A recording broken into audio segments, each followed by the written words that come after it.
제가 가진 신약성경 34페이지입니다. 마태복음 21장 1절부터 한 절씩 교독하고 11절 같이 읽도록 하겠습니다. 그들이 예루살렘에 가까이 가서 감람산 벳박에 이르렀을 때에 예수께서 두 제자를 보내시며 이르시되 너희는 맞은편 마을로 가라. 그리하면 곧 메인 나귀와 나귀 새끼가 함께 있는 것을 보리니 풀어 내게로 끌고 오라. 만일 누가 무슨 말을 하거든 주가 쓰시겠다 하라. 그리하면 즉시 보내리라 하시니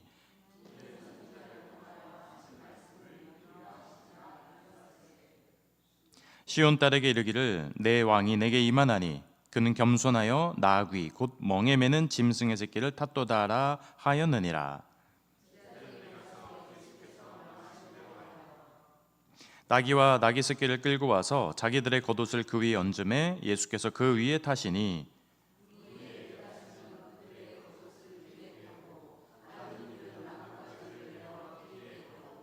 앞에서 가고 뒤에서 따르는 무리가 소리 높여 이르되 호산나 다윗의 자손이여 찬송하리로다. 주의 이름으로 오시는 이여 가장 높은 곳에서 호산나 하더라.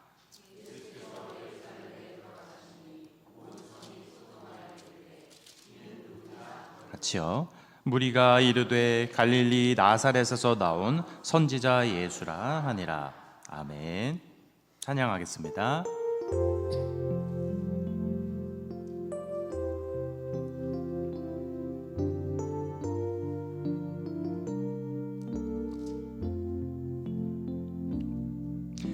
보혈을 지나 하나님 품으로. 자, 같이 이렇게 고백해 보도록 하겠습니다. 하나님은 성경을 통해 나에게 말씀하십니다. 예수님은 하나님 나라의 문이심을 믿습니다.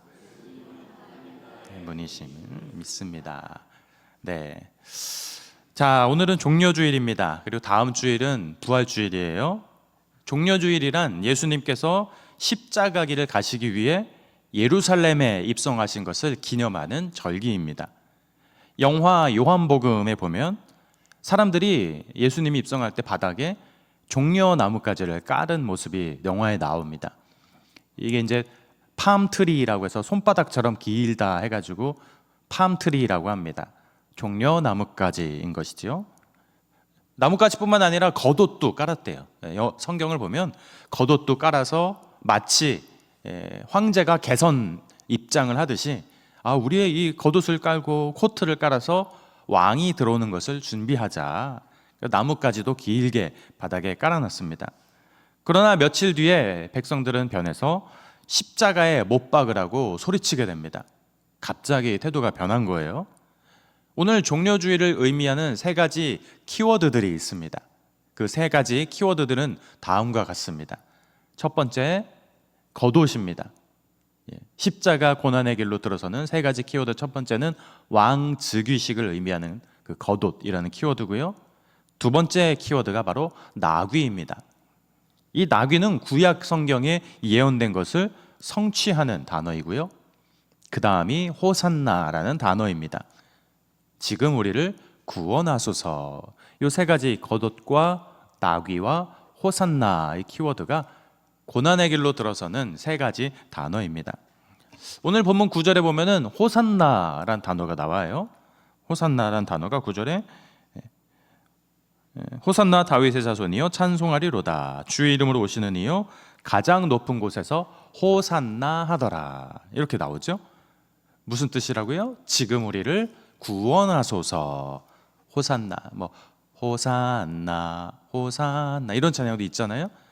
주님, 우리를 구원해 주세요. 백성들이 그 당시에 외쳤던 게 호산나예요. 우리를 구원해 주세요. 사람이 그 당시에 얼마나 많이 모였었는지 10절에는 이렇게 기록하고 있습니다. 10절에 보면 이렇게 제가 읽어드릴게요. 예수께서 예루살렘에 들어가시니 온 성이 소동하여 이르되 이는 누구냐 하거늘. 온 성이 소동했다라고 나옵니다. 여러분, 예루살렘 방문한 순례자들도 많았던 것 같아요. 그 다음에 외국인들도 많았겠죠. 그 다음에 겉옷을 바닥에 까는 왕의 즉위식을 준비하는 이 사람들도 아주 번잡했을 겁니다. 그리고 이방인들, 유대인들이 예루살렘에 어마어마하게 군중들이 모인 겁니다. 여러분 2002년에 월드컵이 우리나라에서 있었잖아요. 그래서 2002년 한일 월드컵 때 우리 한국이 4강까지 갔습니다. 그때 4강까지 가서 저도 젊었으니까 막 광화문에 가서 친구랑 경기를 같이 본 기억이 납니다. 그때 4강에 들어가고 나서 시청 앞까지 히딩크가 카퍼레이드에 올랐는데 세상에 광화문 시청까지 얼마나 사람이 모였는지, 그 카퍼레이드를 도중에 멈췄다 가고 할 정도로 사람이 어마어마하게 모였다고 합니다. 그 당시에 히딩크는 우리 대한민국의 영웅 대접을 받지 않았습니까? 그래서 뭐 서울시에서는 명예 주민등록증까지 히딩크에게 발급해 줬습니다. 그래서 한국식 이름으로 희동구랑 그렇게 동구라고 이름을 지어줬다라고 하나요? 여러분, 예수께서 입성하실 때 이런 어마어마한 카퍼레이드 같은 인파들이 있었다는 거예요. 근데 사람들이 좀 오해했던 것 같습니다. 예수께서 예루살렘에 입성하신 목적은 십자가의 길이었어요. 십자가 대속의 길로 우리를 구원하시고 우리의 죄를 속죄하시기 위해서 들어오신 겁니다. 그 좁은 길이에요. 넓은 길이 아닙니다. 근데 백성들은 카퍼레이드식의 아주 화려한 길을 원했던 것 같아요. 여러분, 구원자가 오실 때는 반드시 구약의 성취가 있어야 됩니다. 구약에 예언된 메시아의 여러 가지 조건이 성취가 돼야 됩니다. 그 중에 하나가 오늘 첫 번째 키워드 나귀입니다. 예수님이 오실 때 개선장군 임금님의 모습으로 오시기보다는 겸손한 모습으로 나귀 타고 오신다는 말씀이 구약에 이미 예언되었어요. 오늘 1절의 출발점을 한번 보겠습니다. 같이 읽어봅니다. 시작. 그들이 예루살렘에 가까이 가서 감람산 보내시며, 출발점은 감람산, 올리브산입니다. 감람산에 대해서도 구약에 이미 예언된 겁니다. 유대인들은 올리브산, 이 감람산에 메시아가 임할 때 두 발을 걸쳐서 크게 임한다라고 하는 그 은유를 보여주고 있어요. 스가랴 14장 19절에 14장에는 메시아의 발에 대해서 이런 언급이 있습니다. 그날에 그의 발이 예루살렘 앞 곧 동쪽 감람산에 서실 것이요, 감람산은 그 한가운데가 동서로 갈라져 매우 큰 골짜기가 되어서 산 절반은 북으로 절반은 남으로 옮기고, 메시아의 발이 한 발은 동쪽에 한 발은 이쪽에. 여러분 예수님이 거인은 아니잖아요. 약간 이 시적인 표현입니다. 모든 사람들이 메시아가 오실 때 볼 수 있을 만큼 큰 모습으로 한 발은 산 이쪽에, 한 발은 동구릉에, 한 발은 갈매, 이런 식으로 임한다는 거예요. 구약 스가랴 14장에는 이렇게 감람산에 임하신다라는 예언이 있습니다. 여러분, 이 메시아를 기다리면서 사람들이 호산나를 외쳐요. 지금 우리를 구원하소서. 기적적으로 자기들의 돈이 많이 생긴 것도 아니고, 기적적으로 자기가 치유를 받은 것도 아닌데 열광했습니다. 오늘 우리의 삶도 역시 마찬가지 아니겠습니까?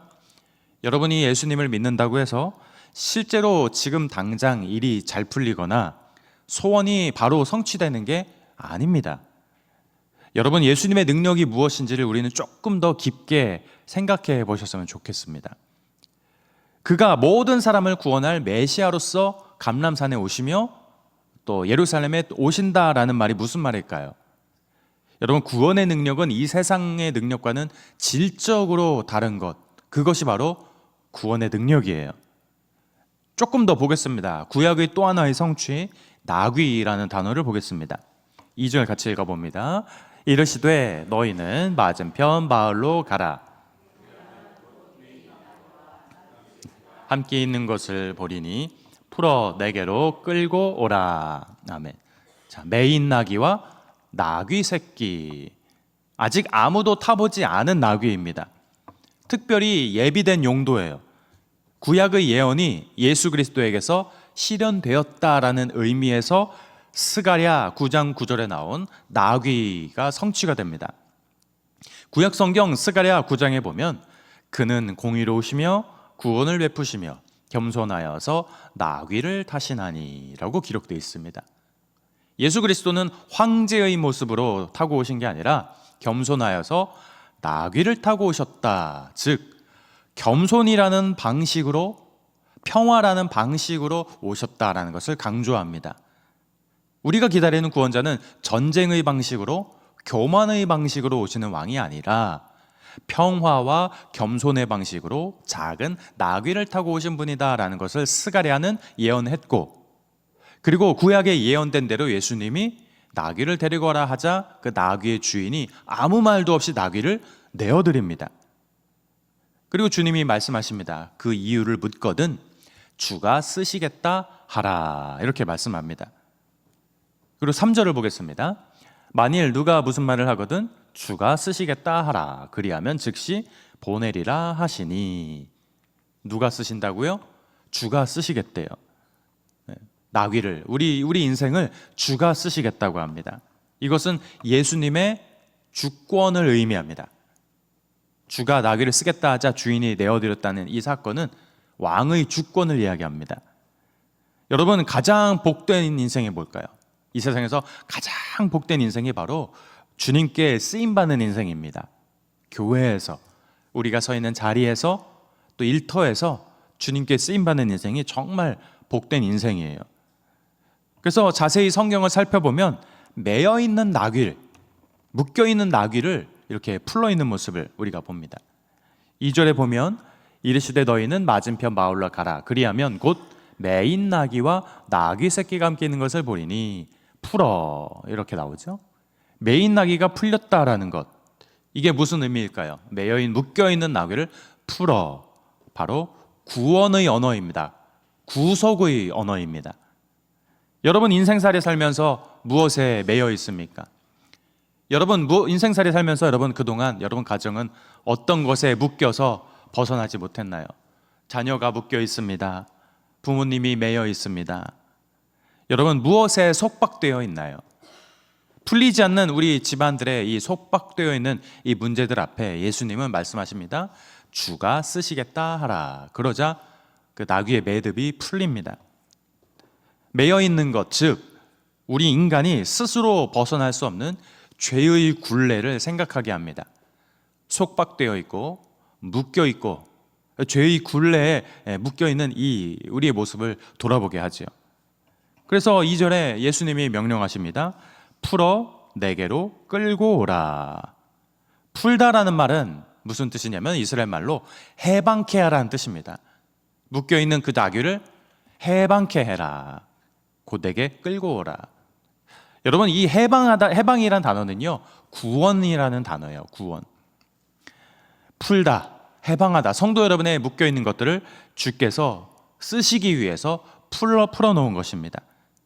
그런데 사람들이 기꺼이 주님께 내 인생을 묶여 있는 것을 풀어서 나를 써주세요 이러면 좋겠지만 그게 또 생각만큼은 쉬운 게 아니에요. 왜냐면은 주님께 쓰임 받기 싫어서 우리는 때로 도망 다니기도 합니다. 주님이 다 쓰실까봐. 그리고 하나님의 눈을 피해 다니기도 합니다.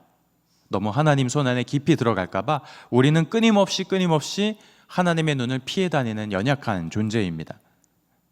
그러나 예수님은 성도의 이 묶여있는 삶을 풀어서 자기 곁으로 데려오며 그리스도의 목적 안에서 새롭게 사용하신다는 거예요.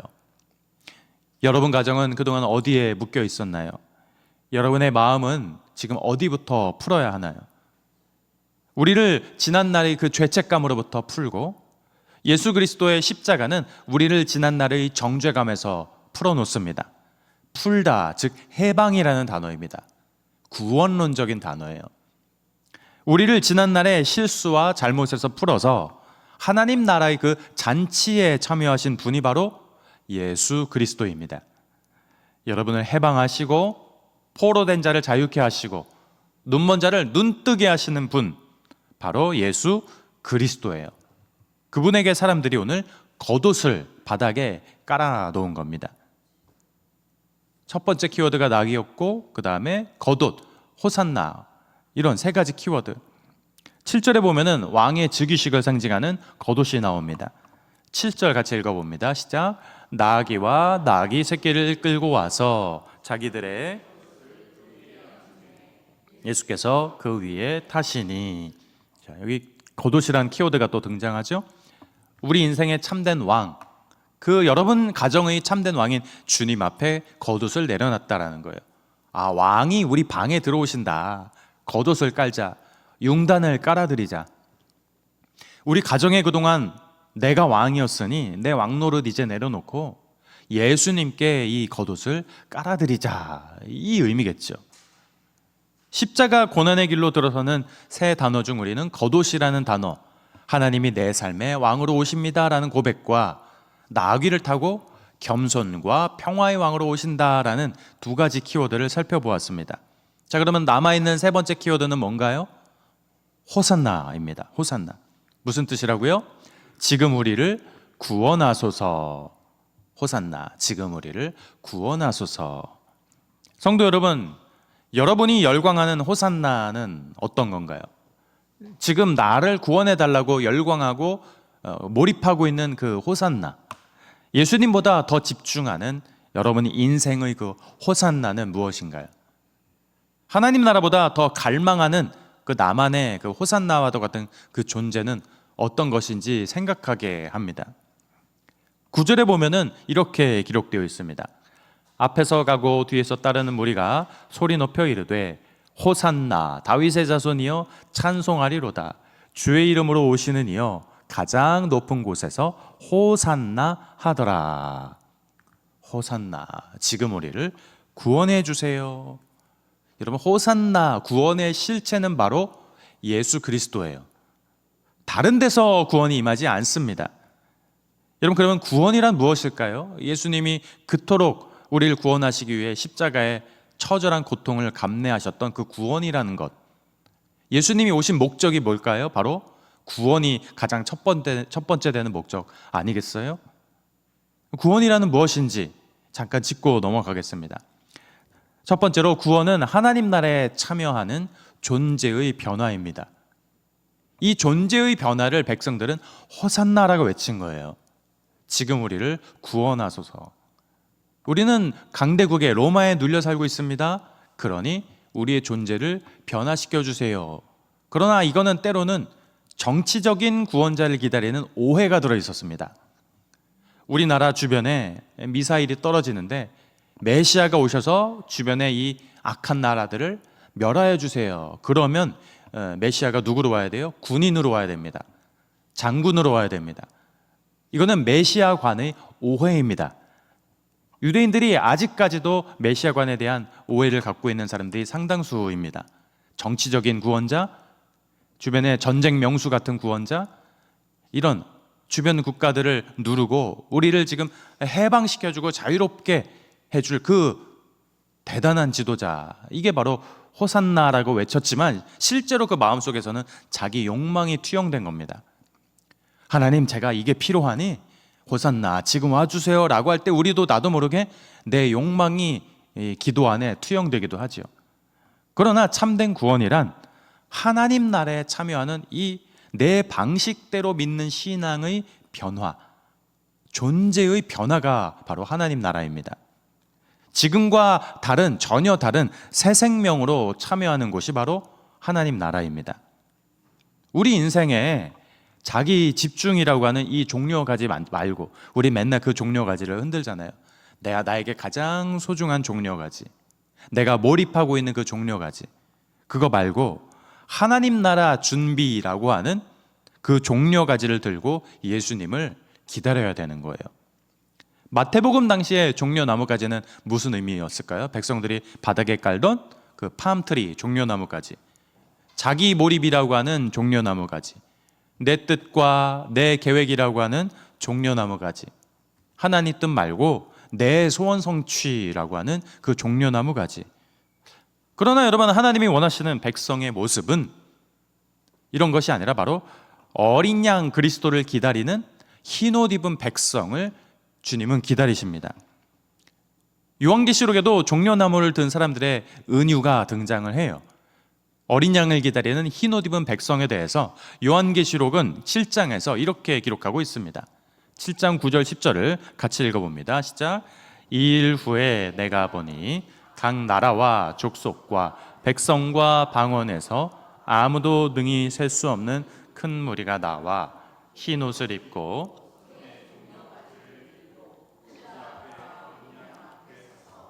큰 소리로 외쳐 이르되 앉으신 우리 하나님과 어린 양에게 있도다 하니. 보세요. 요한계시록의 7장의 환상입니다. 각 나라와 족속 백성 방언에서 흰옷 입고 손에 종려 가지를 들고 어린 양 예수님 앞에 서서 구원하심이 보좌에 앉으신 우리 하나님과 어린 양께 있도다, 이런 고백을 하는 겁니다. 그러니까 하나님 나라가 바로 존재의 변화라는 건 내 욕망이 투영된 그 천국이 아니라 바로 흰옷 입은 백성으로서 어린 양 그리스도를 기다리는 모습, 여기 안에서 존재의 변화를 찾아야 되는 거예요. 흰옷이 의미하는 은유가 뭘까요? 천국에서 흰옷 입은 백성들이 쫙 구원받은 백성들이 하얀 옷을 입었대요. 때 묻은 옷이 아닙니다. 우리는 살아가면서 얼마나 많은 때가 묻어 있습니까?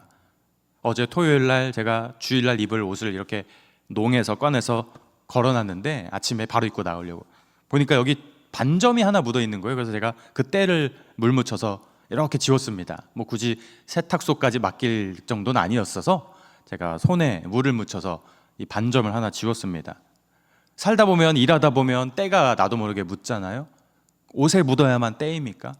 우리 내면에 얼마나 많은 때가 묻어 있습니까? 자기의라고 하는 그 때, 범죄의 옷이라고 하는 그 옷, 욕심, 정욕, 탐심, 그리고 때 중에 가장 큰 때, 하나님 없이 살고 싶은 그 때, 그 때가 우리 안에 얼마나 많이 묻어 있나요? 그 어떤 유명한 새신사도 절대로 닦을 수 없는 내 존재가 바로 어린 양으로 인해서 흰 옷을 입게 된다는 거예요. 내 의가 아닙니다. 그래서 요한계시록 7장은 흰 옷 입은 백성들이 종려나무 가지를 들고 하나님 나라에서 그 존재의 변화를 이야기합니다. 그게 바로 하나님 나라의 첫 번째 속성이에요. 아, 지금 내가 때 묻은 모습이 아니라 전혀 다른 차원의 생명으로 존재가 변화하는구나. 그 의미에서의 호산나가 되어야지, 하나님 나 꼭 이거는 들어주세요 라는 호산나의 의미는 글쎄요, 이거는 조금은 어떤 큰 가치는 좀 없을 것 같습니다. 또 하나, 그럼 구원이란 뭘까요? 구원이란 두 번째로 하나님과의 끊어진 관계의 회복을 의미합니다. 여러분, 죄가 왜 끊어져 있어요? 관계 회복이라는 것, 지금 뭐가 연락을 안 한다는 얘기잖아요. 연인이랑 오랫동안 카톡을 안 했다, 관계가 끊어져 있다라는 건 오랫동안 그 연이 줄이 끊어져 있다는 걸 의미합니다. 그것을 회복한다는 거예요. 이게 바로 구원의 두 번째 의미입니다. 우리 아담과 하와가 왜 하나님과 관계가 끊어져 있습니까? 죄로 인해 파괴되었습니다. 죄로 인해 하나님과의 관계가 에덴 동산에서 끊어졌습니다. 그 죄의 근본은 뭐예요? 나 하나님 없이 살래. 이게 죄의 근본입니다. 그러면 여러분, 이 관계가 누구로 말미암아 회복된다고요? 디모데전서 2장 5절은 이렇게 말씀합니다.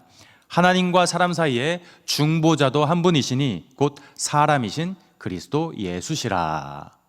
중보자는 한 분이래요. 누구요? 그리스도 예수시라.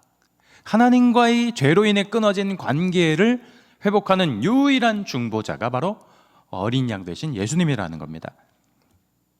사랑하는 성도 여러분, 오늘날도 많은 사람들이 자기만의 호산나를 기다리고 있습니다.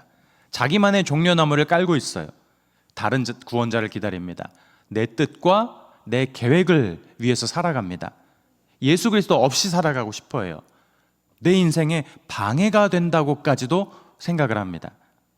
자기 몰입 중심의 생활을 원해요. 그러나 여러분, 진정한 호산나의 외침은 오직 단 한 분에게서만 의미가 있습니다. 바로 예수 그리스도 안에서만 유일하게 의미가 있는 거예요. 여러분, 구원이란 첫째, 하나님 나라에 참여하여 존재의 변화를 입게 하시는 거다라고 말씀드렸고요. 또 하나 구원이란 하나님 나라의 끊어진 관계의 회복을 위해, 하나님 나라의 끊어진 관계 회복이 바로 구원이라고 말씀드렸습니다. 예수님은 여러분을 구원하시기 위해 오신 분입니다. 예수님은 여러분의 인생을 구원하러 오신 분입니다. 여러분은 이제 하나님의 백성입니다. 아니요, 이미 여러분은 하나님의 백성입니다. 여러분의 일상에서 구별된 요한계시록의 그 은유로 흰옷 입은 백성으로서 존재의 변화를 기억하시는 여러분이 되시기를 축원합니다. 찬양하겠습니다.